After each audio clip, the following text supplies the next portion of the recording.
শিক্ষক এবং শিক্ষিকা বৃন্দ, আমাদের প্রিয় ছাত্রছাত্রীরাও আমাদের সঙ্গে আছে। আর আমাদের সাবজেক্টটা প্রথম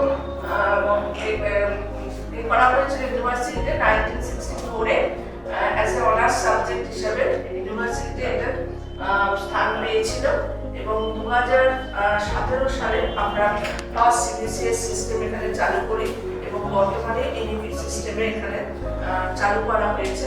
বর্তমানে আমাদের 4 জন টিচারই ছিল, 2 জন টিচার ফ্যাকাল্টি মেম্বার আমাদের অবসর গ্রহণ করেছে।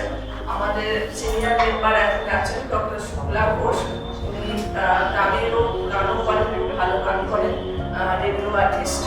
এবং আমি নিজে হচ্ছে ডক্টর ঋষিতা আদিত্য।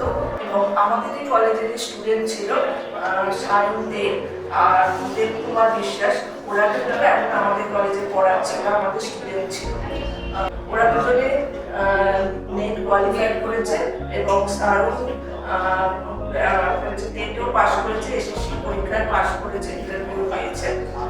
ওরা এখন আমাদের মর্নিং শিক্ষা দেখাশোনা করে। আমরা এক্সকারশনেও যাই, আগামী দিনেও আমরা যাব, খুবই ইচ্ছা আছে ছাত্রছাত্রীদের সহযোগিতায় এবং ডিপার্টমেন্টের সহযোগিতায়।